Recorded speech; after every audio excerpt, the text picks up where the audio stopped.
En los años 70, los coupés estaban por todas partes. Alfa GTBs, Ford Capri, Opel Manta, cofres largos, mal genio y óxido como equipo de serie. Honda vio eso y pensó, nosotros también podemos hacerlo, pero de verdad hacerlo bien. Este es un Honda Prelude de 1983. No es ruidoso, no es llamativo, pero discretamente y con seguridad es uno de los coupés más inteligentes de su época. Y esta versión Mark I, aquí es donde Honda descubrió lo que realmente debía ser el Prelude. Sin embargo, el asunto es que los críticos europeos no estaban completamente convencidos de sus méritos. Así que vamos a descubrir cómo realmente se compara con otros coupés de esta época.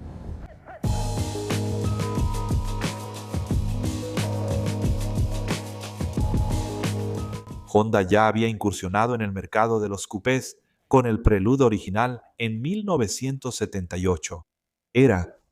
Estaba bien, pero era un poco blando, sin mucha definición. Este auto, aquí es donde Honda encontró su camino. El Mark II, lanzado en 1983, fue un diseño completamente nuevo, aunque continuó con la estrategia de nombres existente de Honda. Prelude formaba parte de la línea de Honda con temática musical, que incluía el Accord, el Concerto, el Quintet y el Ballad. Y un dato curioso, el nombre Prelude ya estaba registrado por Toyota, pero amablemente se lo cedieron a Honda. Imagina que eso sucediera hoy en día. Mientras que el primer Prelude tenía curvas y detalles elegantes, este lo volvió todo más afilado. Laterales rectos, bordes definidos, una postura baja y, por supuesto, faros escamoteables.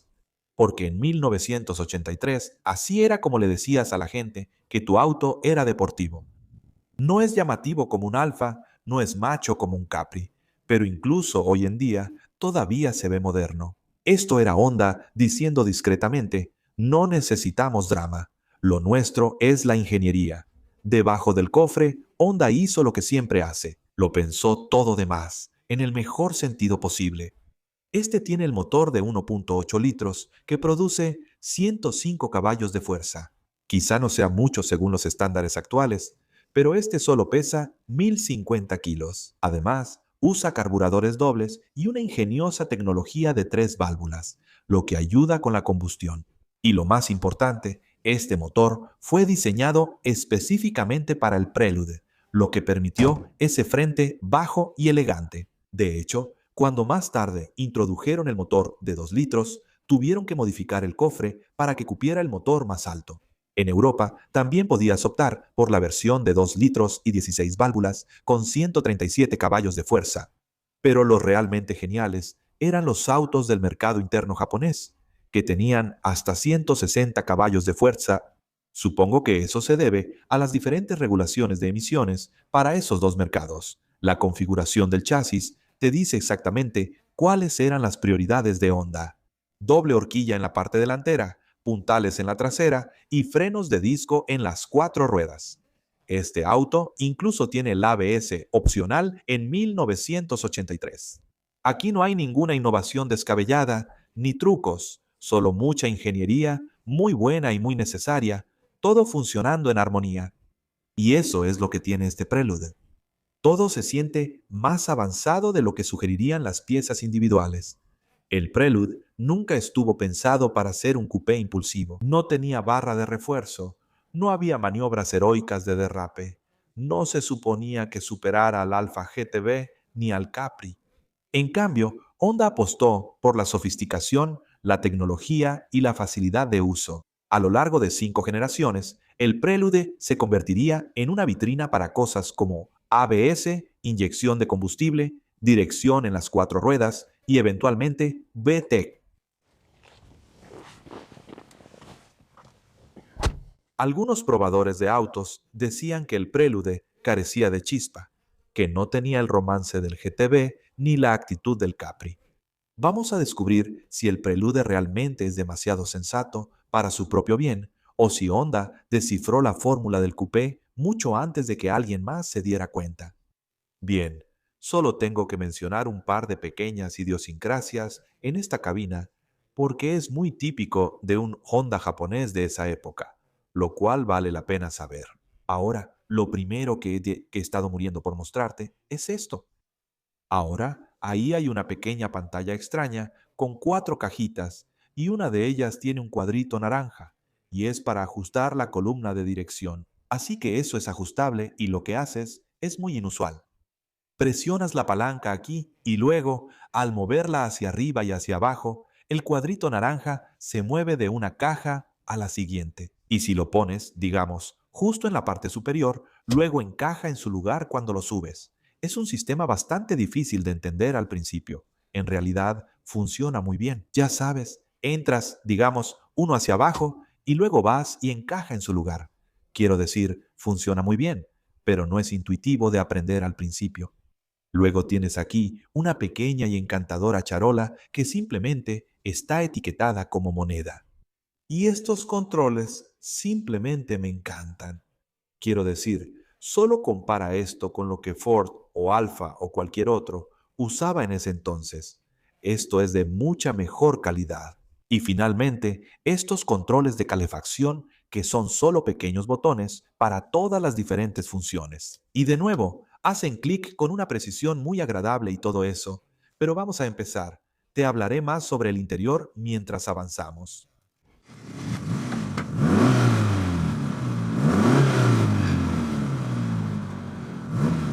Ahora, Honda fue pionera en estos motores de 12 válvulas y en realidad son muy buenos, muy eficientes en combustible, muy agradables de manejar. Suena bastante bien. Con carácter llega hasta 6200, así que no es tan amante de las revoluciones como lo eran los viejos motores Honda. Ahora, siendo este un X, creo, o la versión de lujo, también tiene dirección asistida, lo cual es bastante agradable. Pero vamos a ponernos en marcha. Antes de contarte cualquier otra cosa, una historia rápida sobre este auto en particular. Ahora, sé que el compartimiento del motor se veía un poco usado, pero de hecho, este solo tiene 3700 millas recorridas. Estuvo guardado durante 30 años. Creo que el garaje estaba un poco húmedo, por eso el motor se ve un poco borroso en algunas partes, pero el resto está absolutamente impecable. Y se mueve y conduce como si fuera, bueno, básicamente es completamente nuevo. Así que eso significa cambio de marcha. Quizá tiene un poco más de recorrido que algunos de los mejores de Honda, pero es muy agradable y preciso. Realmente es muy bueno de usar. Ese motor es muy entusiasta y tiene mucho torque desde muy bajas revoluciones, lo que hace que se sienta mucho más ágil de lo que uno imaginaría que podrían ser 105 caballos de fuerza. También es increíble que el primer comprador de este auto fue Ron Haslam, el piloto de motociclismo de Grand Prix, una verdadera leyenda. Ahora, él consiguió este auto en 1983, lo mantuvo durante un año. Y luego, cuando empezó a hacerse famoso y a ganar más dinero, literalmente solo lo guardó. Se mantuvo guardado durante los siguientes 30 años antes de que el dueño actual, Callum, lo comprara. ¿Sabes? Estos fueron algo criticados en ese entonces por ser un poco aburridos, y puedo entender lo que pensaban los probadores de autos de la época porque todo es como muy austero y negro. Supongo que la cabina de un Alfa es más dramática, pero también se deshace en tus manos y simplemente no puede acercarse a la calidad de los materiales y la construcción que tienes aquí. El plástico en el costado es bastante agradable, de tacto suave. Hicieron toda esta especie de textura de cuero falso y también con las costuras. Pero los instrumentos, quizás, es un área en la que creo que podrían haber sido un poco más atrevidos, porque, bueno, sí podrían haberse visto un poco más llamativos. Creo que el primer auto, el de primera generación, que no era un gran auto, pero en cuanto a los instrumentos, tiene un cuadro realmente llamativo que tiene el velocímetro por fuera y el tacómetro en el interior, así que es un poco más dramático que este.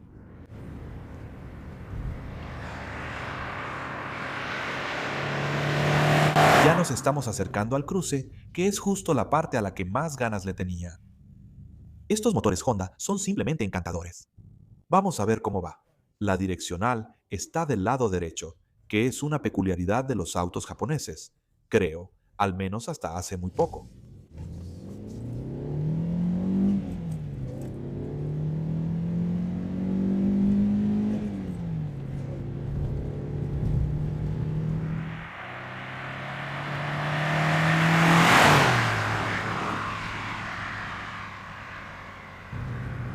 Eso es realmente impresionante. Se siente mucho mejor de lo que debería considerando la potencia que está entregando. Tiene un torque fantástico a bajas revoluciones, un gran rango medio y supongo que el auto es tan ligero. Honestamente, uno diría que 105 caballos de fuerza van a ser muy aburridos, pero en realidad no lo es. Tiene un poco de chispa, suena bastante bien, o sea, no es algo exagerado. No hay mucho ruido de admisión, ni particularmente mucho ruido de escape, pero lo que sí se escucha en la cabina es muy agradable y con carácter. Y ese es simplemente un gran motorcito. Le gusta subir de vueltas, mucho torque, mucho rango medio. Sí empieza a bajar la potencia cuando te acercas a las 6000 revoluciones. Así que, para ser honesto, cambiar de marcha justo antes de las 6000 probablemente sea la mejor manera en este caso. La dirección es muy precisa, es bastante ligera, quizá un poco demasiado ligera para mi gusto y para lo que la gente estaba acostumbrada en los años 80, pero según los estándares modernos es absolutamente perfecta. También transmite muchas sensaciones. La suspensión es buena, me refiero a que absorbe bien los baches. Parece que, creo que también porque es un auto ligero, sigue los contornos del camino. Se mueve un poco, pero no es desagradable, es bastante agradable. Es un auto realmente interesante porque tiene la profundidad de ingeniería y la calidad de construcción para igualar a los mejores autos alemanes de la época. Pero tiene una sensación mucho más ágil. Los coupés alemanes de esa época eran mucho más pesados que este.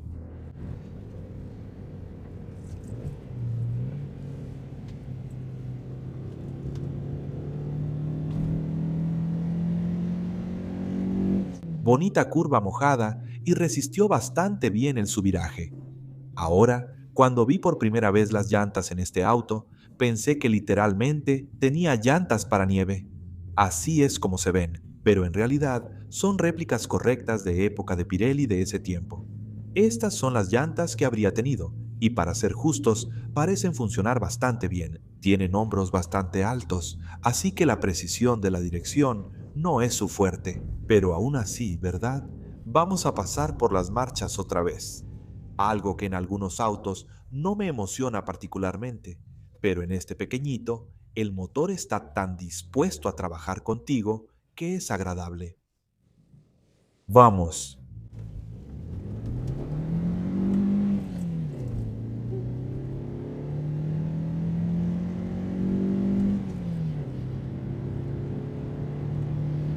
Un poco de derrape de llanta en primera velocidad y definitivamente quieres cambiar justo antes de las 6000 O. No tiene caso llevarlo a las siguientes cientos de revoluciones, pero está genial, muy limpio también. Vamos a hacerlo con aún más energía esta vez.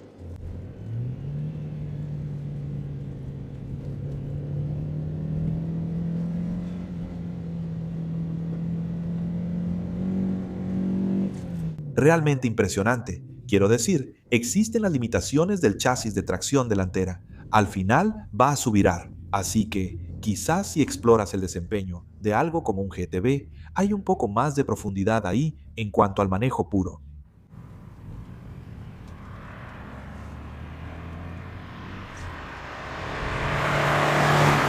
Ahora, si quisieras comprar uno de estos ahora, bueno, las noticias no son buenas porque revisé anoche y no hay ninguno a la venta. Hay algunos de los modelos más recientes. El Mark III en particular creo que es bastante interesante. Creo que ese fue el primero que incorporó la dirección en las cuatro ruedas. Y hay uno en venta por 66,000 libras. Los modelos más recientes son más comunes, incluyendo el Mark V, que creo que fue un poco más controvertido como Prelude. Fue el último que fabricaron. Creo que está por salir uno nuevo justo ahora, de hecho, un Mark VI. Así que mi veredicto sobre este Honda Prelude 1983 es que realmente estuvo subestimado. Creo que los periodistas europeos en particular en ese tiempo fueron innecesariamente duros. Creo que hay suficiente chispa y carisma en esto como para que sea un pequeño coupé entretenido. Y quizá no iguala del todo el drama de algunos autos italianos de la época, pero está mucho mejor construido y es mucho más fácil de vivir con él. Muchísimas gracias a Callum por traerlo. Checa este video sobre otro coupé subestimado de Toyota de esa época y espero verte en el próximo video.